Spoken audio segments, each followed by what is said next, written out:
کہ سبحان الذی اسرا بعبدہ لیلا من المسجد الحرام الی المسجد الاقصی. اللہ فرمائے دے قسم رات دے تھوڑے حصے دے اندر اے محبوبہ تو آپ سیر کرئیے.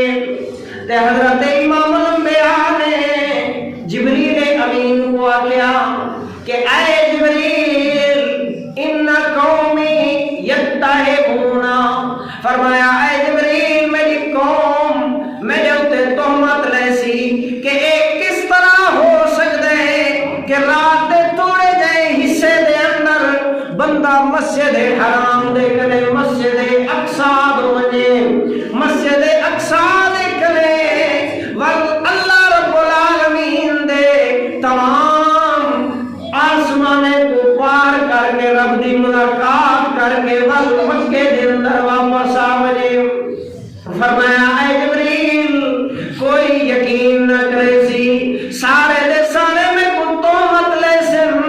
حضرت جبریل امین نے اس مقام عرش دے اوتے فرمایا اے سونا محبوبہ پریشان نہ ہو، تیری تصدیق سونا صدیق اکبر کرے سی. سبحان اللہ. جیسے امام الانبیاء نے سویرے نال خبر دیتی ہے کہ اے لوگوں رات دے تھوڑے جے حصے دے اندر میں اپنے رب دے نال ملاقات کیتی ہے، جنت اور دوزخ دے نظارے بھی کیتے، مسجد اقصی دی سیر بھی کیتی ہے. لوگ مذاق اڑاون لگے.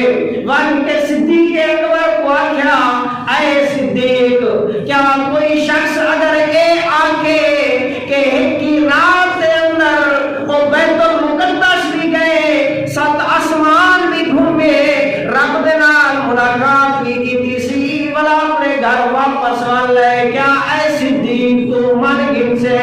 فرمایا میں کو دساؤ ایک کلام کرن والا کون ہے؟ لوگوں نے آکھیا اے صدیق جنا تو کلمہ پڑھ دی تیرے یار نے اجے دعویٰ کر چھوڑیا ہے.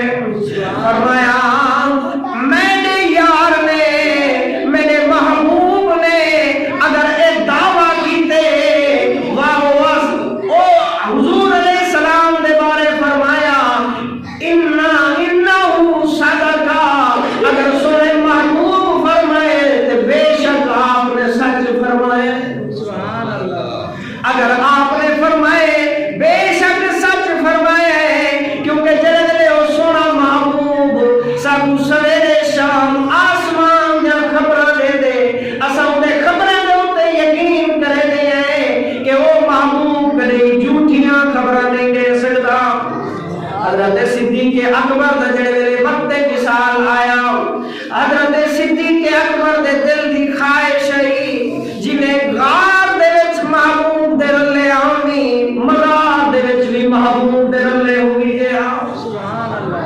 تو اللہ دے سونے محبوب نے دل دے وچ حسرت رکھ کے فرمایا جڑے ویلے میرا جنازہ تیار ہو وجے صحابہ کرام کو جا دے ہن آپ کو جنت البقیع دے اندر دفنایا وجے کو جا دے ہن آپ کو امام الانبیاء دے پہلو دے اندر دفن کیتا وجے. فرمایا میرے جنازے کو حضور دے روضے دے سامنے رکھ دیا ہے. حضرت عائشہ صدیقہ فرمائیں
نے